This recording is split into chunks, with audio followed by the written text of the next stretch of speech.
Welcome everybody. You are watching the video companion to my podcast, Steam on the Cheap. Today we will be reviewing Super Panda Adventures for episode number 4. If you happen to subscribe to my podcast, then you already know what I'm going to tell you right now. Go ahead and open up Steam, type in Super Panda Adventure, and click the buy button. This game is only $3.99 and it is well worth your money. The graphics are cute, the gameplay is fun, the controls are functional and responsive, and all around it's a good game. If by some chance you're just not gonna trust what I say when it comes to buying a game flat out, I'm gonna show you a little gameplay. So, with that said, let's start with the tutorial. Now I'm using an Xbox 360 controller. I find it to be a lot easier to use with a mouse and keyboard. But if you had to use a mouse and keyboard, it's not the end of the world. It will be functional. If you happen to see some of this writing at the top while I'm playing, it all acts as if I'm using a keyboard. As you can tell, it says to use space to jump. And I just hit space and it still works even with my controller working. But know that I am using my controller. So, right, left, jump. That's the movement you can do. Like Zelda 2, A Link to the Past, or Link 2, you hit up, and that's how you interact with things. And I just read the sign that says, congratulations, you can read. For the rest of the tutorial, I'm going to skip those and just pretty much tell you what they say by doing what I need to do. So this button that I'm standing next to with the red, these will be all throughout the game. You activate these buttons and things happen on the screen, like blocks blowing up and picking up your wooden training sword. Bring back memories of old games? I surely hope so.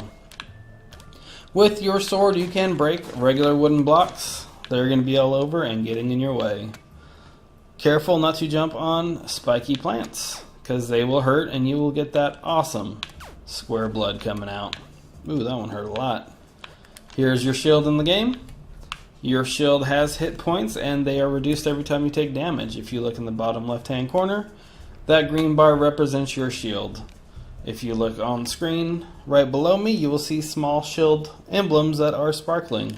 These will replenish the hit points on your shield. As you can see, 100%. And my life is at 90. Now when you do block with your shield, and I'll show you on this guy up here, you gain invulnerability for a couple seconds. See the blinking? Can't be hurt again. Whoop, till it went away and I did get hurt. This is going to be a very important gameplay mechanic, as it's going to allow you to kill enemies that you wouldn't be able to kill if you just tried to not use a shield. So, as we know from other Metroidvania type games, I can't jump up here, so what does that mean? That means there's a magical object in the world that is going to give me that power. So, grappling glove it is! I can now jump up, grab the ledge, and continue on with my journey of killing these cute little green blobs. So, on to the magic. Yes, Miss Jenna Jameson is going to teach me a magic spell and break the third wall while she's at it. So, Mind Bullet it is. Learned, and now I'm a Panda Mage. As you can see, it fly across the screen and kill out the little green dudes. Just as a forewarning, my personal preference is for ranged characters, and mages in particular, so I really like using my Mind Bullet. The other RPG sense of this game is the level up system. In front of me you see these stars, and these are worth small XP that will be all around the world. And these little Batman looking symbols are mini XP. Get them when you see them to get some levels. So there's my first level up. Get inside that pause menu to see your perk screen. This is a real basic screen, easy to follow. On the top left hand side you have your quests. Right below it you have your equipment. Whoa, where'd my cursor go? You have a sword.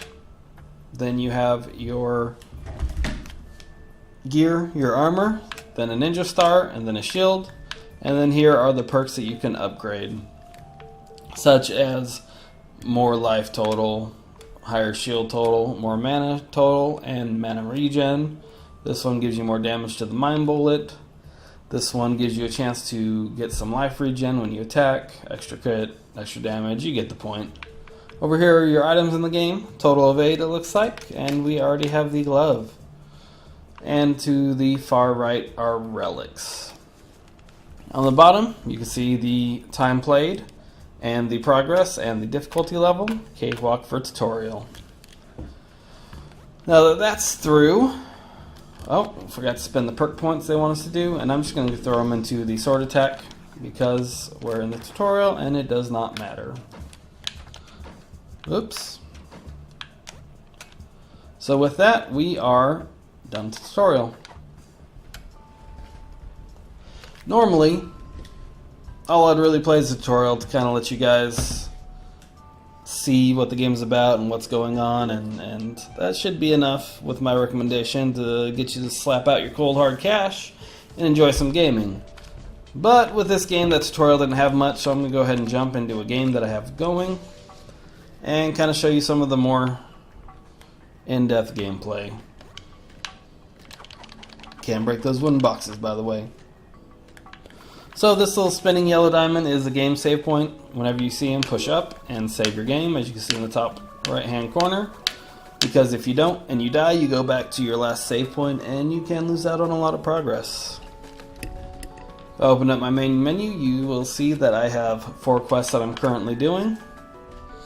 Here's my equipment. I've upgraded my sword 2 times to a level 3, my armor, my ninja star, and my shield. Here are the perks, and as you can see, there's a little bit more unlocked than in the training. And all my points I put into mana regen, mana maximum up, and the mine bullet. So as I told you before, I like playing like a mage. Now I put an hour and 40 minutes into this game, and I'm a quarter of the way through on normal, which if you extrapolate that out, I will be playing this game for at least 6 hours, and that's not counting deaths and killing bad bosses and any setbacks I might have. Definitely going to pick this back up and play it on a harder difficulty, which is going to extend the game life even more.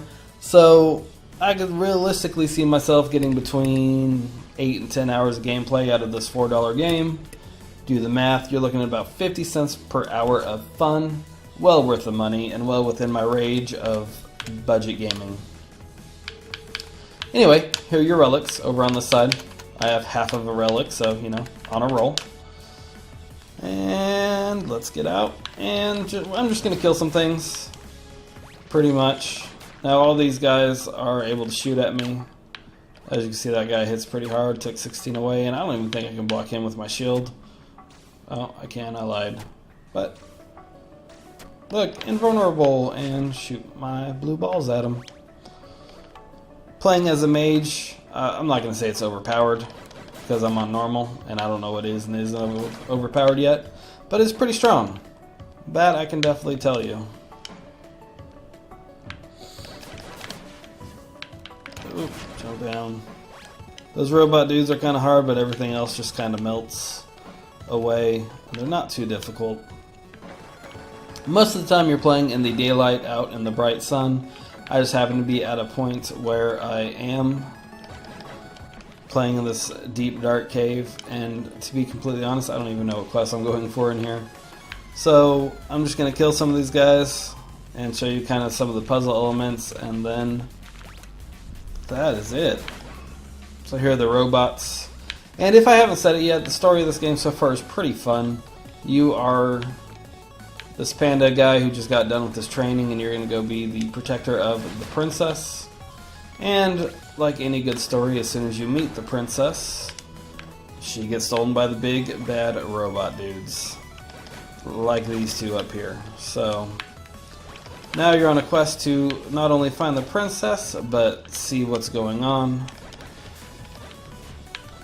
So we have fantasy, magic, there may or may not be some aliens mixed in. We have some sci-fi with the robots. This game has pretty much everything you could want out of a video game in terms of story. Nope, I might die, because I am too busy playing and not paying attention. Oop, locked door. So as you can see, we got the puzzle elements.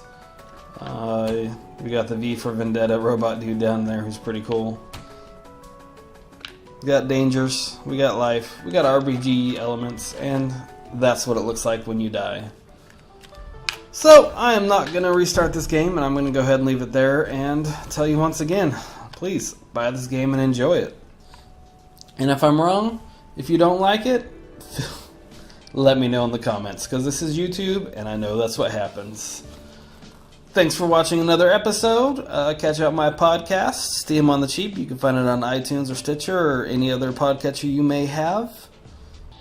If you have any suggestions for games that you want to see if they're any good before you spend your money, go ahead and email me at EpicGeekcast@gmail.com, and I'll waste my money so you don't have to. You can also get a hold of me on Twitter at EpicGeekcast or at John Nesmith.